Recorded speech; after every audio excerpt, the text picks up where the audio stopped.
Bayangkan sebuah revolusi keuangan yang lahir dari ketidakpercayaan terhadap sistem lama. Sebuah konsep yang menantang bank, mengabaikan regulasi pemerintah, dan membuka era baru bagi kebebasan ekonomi. Di balik inovasi ini, ada sosok misterius tanpa wajah, tanpa identitas yang jelas, namun dengan visi yang mampu mengguncang dunia. Namanya Satoshi Nakamoto. Tapi, siapa dia sebenarnya? Seorang jenius, seorang pemberontak digital, atau mungkin hanya sebuah nama samaran? Ini bukan hanya kisah tentang mata uang digital. Ini adalah kisah tentang sosok paling misterius di dunia teknologi modern, Satoshi Nakamoto.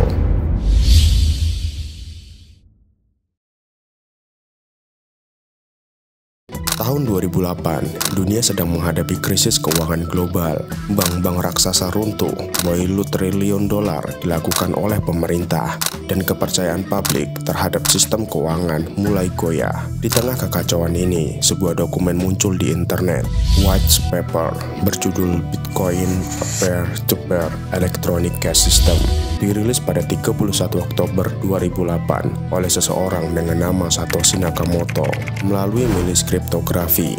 Dokumen ini bukan sekedar teori atau gagasan liar. Ini adalah cetak biru untuk sistem keuangan yang baru yang berlandaskan desentralisasi, anonimitas, dan keamanan kriptografi. Dalam white paper ini, Satoshi memperkenalkan konsep blockchain, sebuah sistem percatatan transaksi yang tidak memerlukan otoritas pusat, seperti bank atau pemerintah. Bitcoin diciptakan sebagai mata uang digital yang tidak bisa dimanipulasi oleh pihak manapun. Sejak saat itu, dunia tidak pernah lagi sama.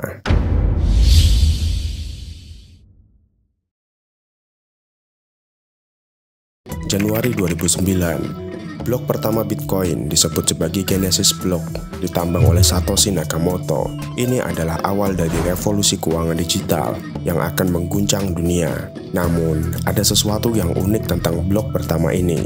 Satoshi menyematkan sebuah pesan tersembunyi dalam kode transaksinya. Ini bukan sekedar catatan acak. Pesan ini merujuk pada berita utama, The Time. Beberapa teori muncul mengenai motif Satoshi memasukkan pesan ini. Sebagian berpendapat bahwa ini adalah bentuk protes terhadap sistem keuangan tradisional yang penuh manipulasi dan penyelamatan tidak adil lagi bagi institusi besar. Yang lain percaya bahwa pesan ini adalah tentang identitas Satoshi sendiri, mungkin seseorang yang pernah bekerja di sektor keuangan atau memahami betul kegagalan sistematik dalam dunia perbankan. Sementara itu, beberapa analis lebih memperdalam, mencoba menghubungkan gaya penulisan pesan ini dengan individu yang memiliki ketertarikan dengan dunia akademik atau jurnalistik. Pola bahasa yang digunakan, serta pilihan kata-kata dalam pesan tersebut telah disandingkan dengan tulisan beberapa tokoh yang diduga sebagai Satoshi Nakamoto, termaksud Hal Finney, Nick Szabo, dan Adam Back. Namun kini, siapa yang sebenarnya berada di balik nama Satoshi Nakamoto masih menjadi misteri. Sejak saat itu, jaringan blockchain mulai berkembang. Satoshi pertama kali berkomunikasi dengan komunitas melalui kriptografi mailing list pada tahun 2008, di mana ia mempublikasikan white paper Bitcoin dan mulai menjelaskan visinya kepada para ahli kriptografi. Kemudian, ia berinteraksi secara aktif melalui forum Bitcoin Talk yang ia didirikan pada tahun 2009 sebagai bentuk tempat diskusi utama bagi komunitas Bitcoin. Pada periode pertama, Satoshi aktif untuk pengujian dan bug serta peningkatan keamanan bersama dengan komunitasnya. Transaksi pertama Bitcoin terjadi 12 Januari 2009 saat Satoshi mengirim 10 Bitcoin ke Hal Finney, seorang ahli kriptografer. Peristiwa ini menandai sebagai dimulainya operasi Bitcoin sebagai mata uang yang nyata. Kemudian, Bitcoin digunakan untuk membeli pizza terjadi pada 22 Mei 2010, dan ini menjadi momen yang bersejarah dalam dunia cryptocurrency. Seorang programmer bernama Lazo Hanses mengirimkan 10.000 Bitcoin untuk membeli 2 pizza dari Papa John's. Pada saat itu, Bitcoin masih menjadi sangat baru dan nilainya sangat rendah. 10.000 Bitcoin hanya bernilai sekitar 41 US dollar. Di forum-forum Bitcoin Talk, Satoshi memberikan panduan teknis, menjawab pernyataan komunitas, dan membahas bagaimana sistem ini harus tetap terdesentralisasi dan terbuka untuk semua. Interaksi ini tiba-tiba berakhir pada tahun 2011 saat Satoshi menghilang tanpa jejak. Meskipun ia menciptakan sistem ini, Satoshi tidak pernah mengklaimnya sebagai miliknya. Justru sebaliknya, ia terus mendorong komunitas untuk mengambil alih dan membangun sistem Bitcoin yang lebih besar.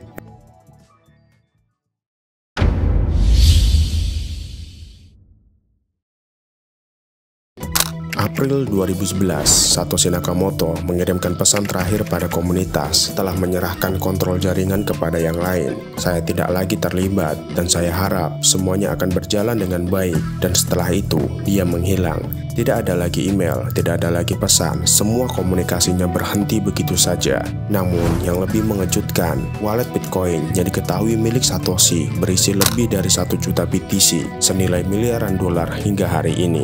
Tetapi tidak pernah disentuh, seolah-olah Satoshi tidak peduli dengan kekayaannya.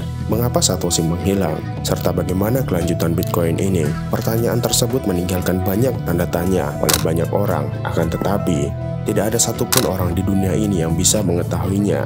Beberapa spekulasi hingga konspirasi muncul mengenai hilangnya Satoshi. Satoshi Nakamoto selalu menjaga identitasnya agar selalu anonim. Dalam banyak pesan yang ditinggalkan di forum, dia seringkali menekankan pentingnya privasi dan anonimitas. Hal ini bisa dilihat dari gaya penulisannya yang terkesan sangat berhati-hati dengan minim informasi pribadi.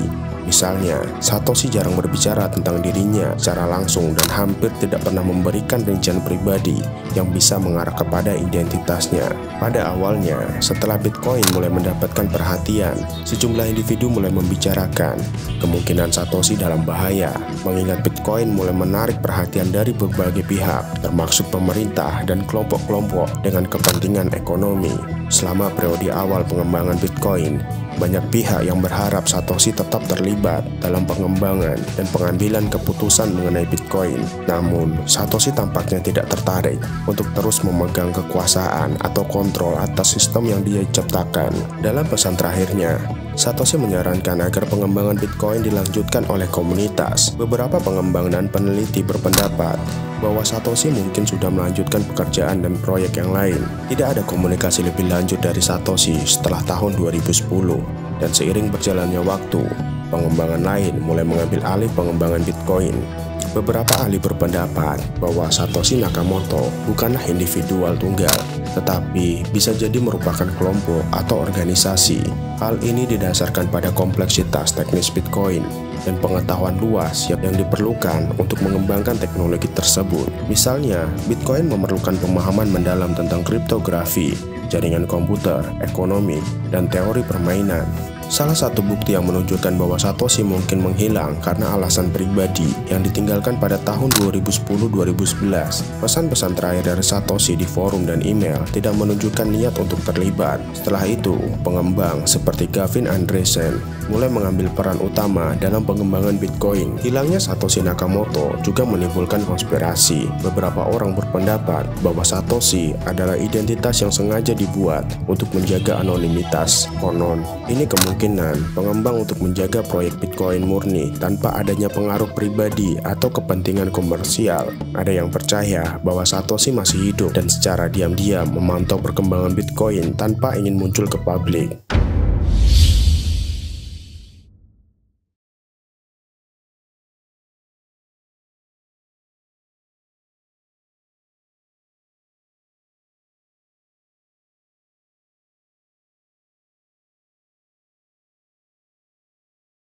Siapa Satoshi Nakamoto? Pertanyaan ini telah menghantui para penggemar kripto, jurnalis, dan badan intelijen di seluruh negara selama lebih dari 1 dekade. Identitas pencipta Bitcoin sendiri menjadi salah satu misteri yang paling menarik di abad ke-21. Satoshi Nakamoto adalah nama samaran yang digunakan oleh pencipta Bitcoin. Namanya sendiri terdengar seperti orang Jepang, tetapi para analis melalui email dan postingannya menunjukkan bahwa Satoshi kemungkinan besar bukan dari Jepang. Hal tersebut dibuktikan dengan gaya penulisan oleh Satoshi yang sangat fasih. Aktivitas Satoshi juga bertetapan dengan di siang hari di Inggris dan Timur Amerika Serikat. Menariknya, Satoshi sendiri tidak pernah mengungkap informasi pribadi apapun tentang dirinya. Bahkan profilnya di P2P, ia menyatakan usianya 37 tahun dan Jepang adalah tempat kelahirannya. Selama bertahun-tahun sejak menciptakan Bitcoin, banyak teori tentang identitas Satoshi yang telah dikemukakan yang paling mungkin mendekati kebenaran identitas Satoshi Nakamoto. Beberapa di antaranya adalah Nick Szabo, seorang ilmuwan komputer dan ahli hukum asal Amerika yang dikenal karena kontribusinya dalam bidang teknologi blockchain dan cryptocurrency.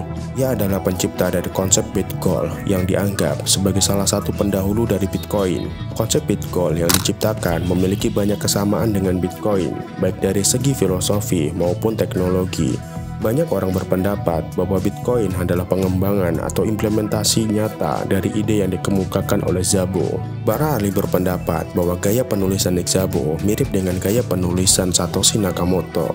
Kandidat kedua yang diduga Satoshi adalah Hal Finney.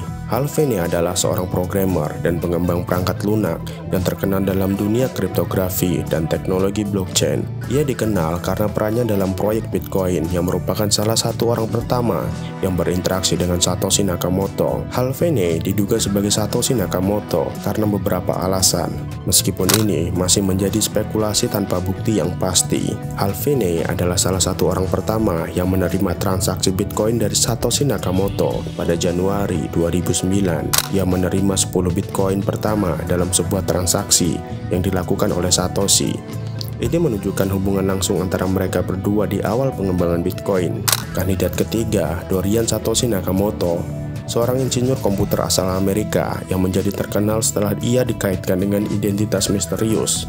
Penuduhan pertama ini muncul pada tahun 2014 dalam sebuah artikel yang ditetapkan pada Newsweek yang mengklaim bahwa Dorian Nakamoto adalah orang di balik penciptakan Bitcoin. Penuduhan ini menimbulkan banyak kontroversi dan perdebatan. Berikut adalah beberapa poin yang menjelaskan bagaimana Dorian Nakamoto bisa diduga sebagai Satoshi Nakamoto. Nama Dorian Satoshi Nakamoto sangat mirip dengan nama samaran Satoshi Nakamoto yang digunakan oleh pencipta Bitcoin. Ini menjadi dasar utama dari dugaan tersebut. Kemudian di tahun 2014, Newsweek melakukan wawancara dengan Dorian Nakamoto, di mana mereka mengklaim menemukan bukti yang menunjukkan bahwa dia adalah orang yang menciptakan Bitcoin. Dalam wawancara itu, Dorian tampaknya memberikan jawaban yang ambigu dan terkadang mengindikasikan bahwa dia terlibat dalam pengembangan Bitcoin.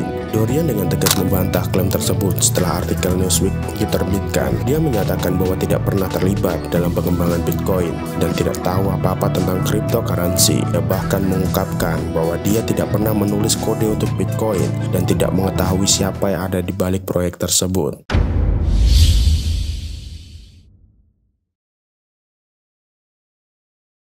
Satoshi Nakamoto, nama identitas yang masih menjadi misteri, telah menciptakan Bitcoin sebagai inovasi yang mengubah wajah keuangan dunia. Di tengah krisis ekonomi global 2008, Satoshi memperkenalkan white paper Bitcoin dan merancang sebuah sistem yang mengguncang dunia keuangan tradisional dengan prinsip desentralisasi, keamanan, dan anonimitas. Namun, meskipun Bitcoin berkembang pesat dan menjadi mata uang digital yang mendunia, identitas Satoshi masih tetap tersembunyi. Beberapa teori tentang siapa Satoshi sebenarnya muncul, mulai dari individu seperti Nick Szabo, Hal Finney, hingga Dorian Nakamoto. Namun, tidak ada bukti yang cukup kuat untuk mengkonfirmasi siapa sebenarnya orang di balik nama tersebut. Bahkan banyak spekulasi yang mengatakan bahwa Satoshi bisa jadi bukan satu individu, melainkan sebuah kelompok organisasi yang berkolaborasi dalam pengembangan Bitcoin. Satoshi memilih untuk tetap anonim, bahkan menghilang dari komunitas Bitcoin, menyerahkan kontrol penuh kepada komunitas yang kemudian mengembangkan sistem ini,